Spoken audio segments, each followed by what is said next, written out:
Hi everyone, Alec from nTop. Today we're going to take a quick look at thermal applications in nTop, and specifically we're going to deep dive a little bit into, what is computational and field-driven design for thermal applications. I want to take a look at some of the strategic parts and trends that we see across the board. And then finally, a question I get all the time is, where do I start in nTop when I want to start applying some of these thermal features to my application space?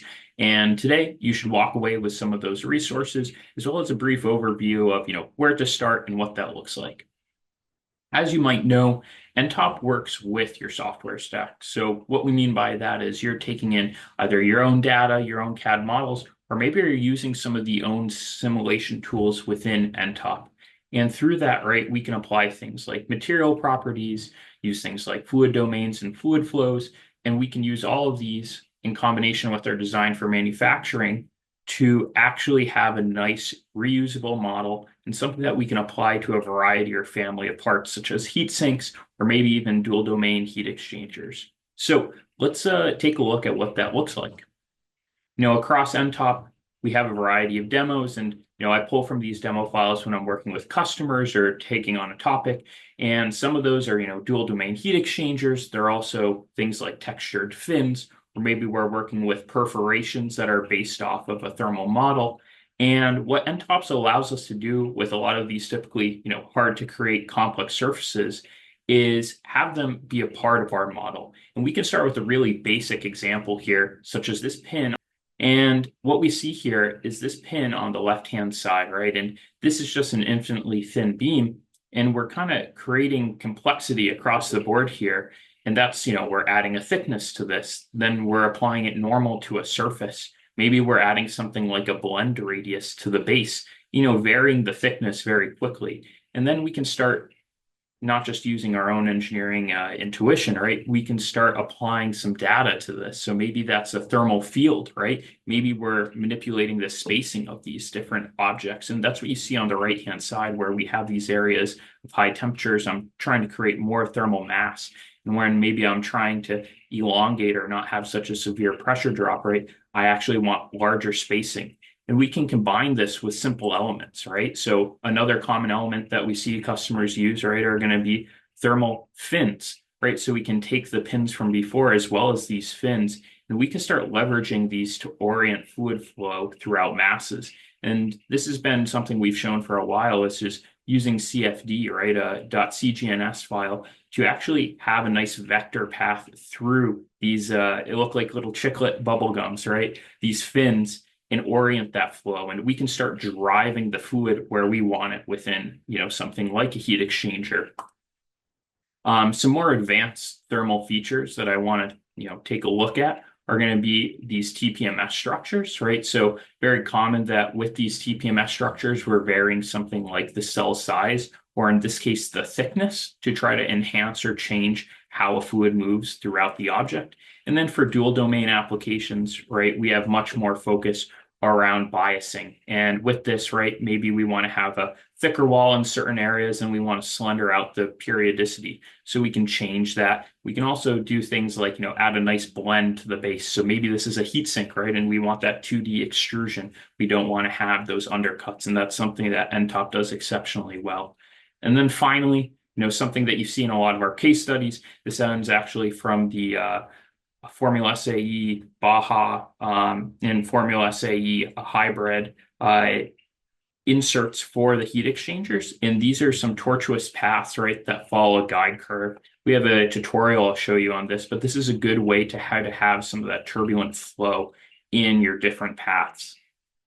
We kind of move forward here just from a few articles I've read online, right, and I'll link to these at the end, but trying to change, how we orient those basic fins. So we can do things like having a nice tapered base fin, but we can also, with additive, add things like textures. So maybe we want to add something like the dimpling to the surface. Maybe we want to change blend radius, or maybe we want to have some that have dimples and textures and others that have none. Again, these are really common different dials that you have to churn as a user within nTop. And you actually see it on this intake manifold here, where we're varying or trying to accelerate flow around a corner, right?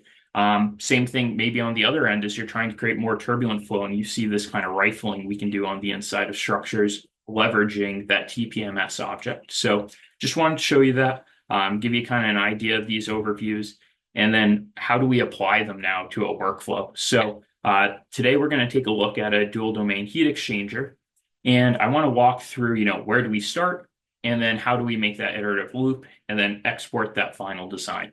So for us, right, we're going to start on the left-hand side here, which is creating those initial domains. And on the left-hand side, right, we'll have kind of the legacy part and maybe that compact working volume we'd like to work in. And then we want to be able to bring that into nTop and assign those different fluid volumes. So that's something we can create very quickly in nTop. It's also something that we can use to do a little, in-house experiment. Maybe you're trying to tailor for a specific pressure drop, or maybe you'd like to have a surface area target. Doing these iterations in nTop, trying to figure out those geometries, that's something that you should be able to do in minutes in the tool. Another unique feature here is, right, we can get an FE quality mesh out of nTop, right? So if you're trying to do some simulation, bring this into your CFD tool of choice. Maybe you have one in-house that you particularly like.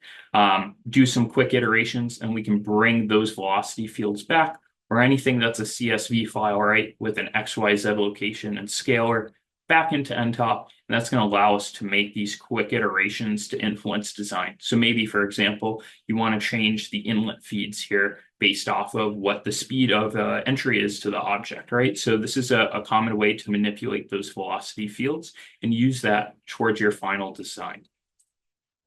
So what kind of objects are these TPMS structures typically leveraged in the tool like nTop? Well, it's mostly going to be gyroid. We also have a lot of customers that are leveraging things like Schwartz and Diamond.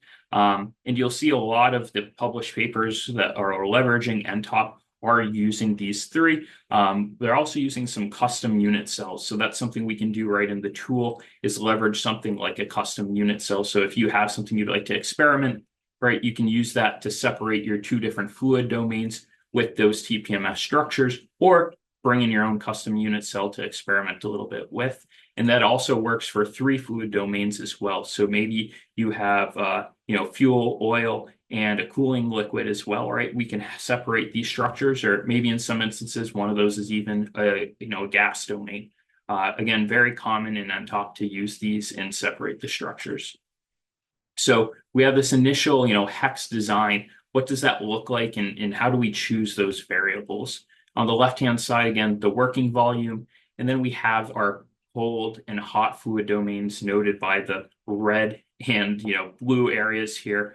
What we can do in nTop is try to figure out what's going to work out best for us. So for us, it's going to be iterating really fast through those different domains. And what I'm doing here is I'm changing things like the cell size, I'm changing things like the thickness of that wall, and then I'm unioning that to the body, right? So I can make those easy to export, hot, cold, as well as the original volume fluid domains.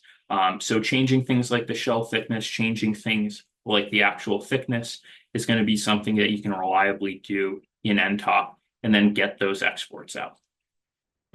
What I always say, and what I think you should look at, and we actually have some published material on our site, is around these different structures that you'd like to use. So, that aspect ratio of the cells and how it's normal to the actual fluid is going to affect your pressure delta. And how we kind of graph these and chart these is we can change things like the aspect ratio of those cells that you're leveraging inside the bodies. So oftentimes, right, that's going to be changing things like the periodicity.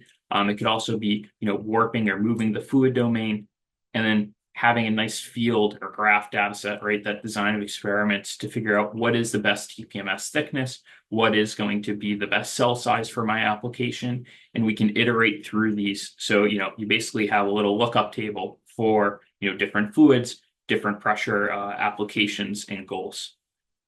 So I keep talking about iterating. Nice thing about nTop, though, is that we're really kind of like a visual scripting tool with a lot of these blocks. And this block-based features allow us to make workflows.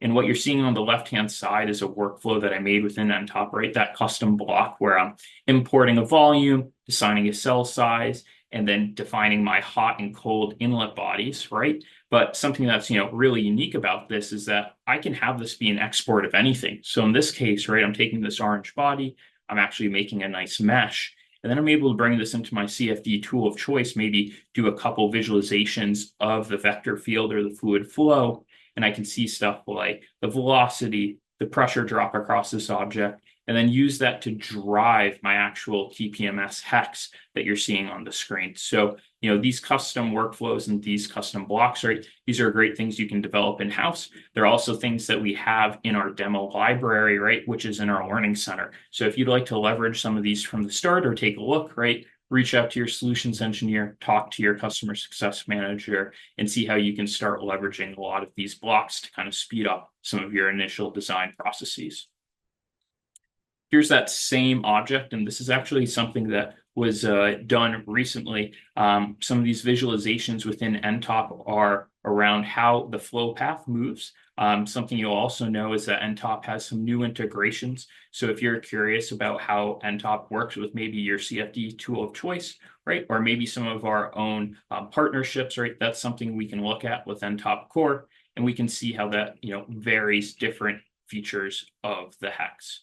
What I want to end with and what I want to cover is, what do I do or where do I start as a new user?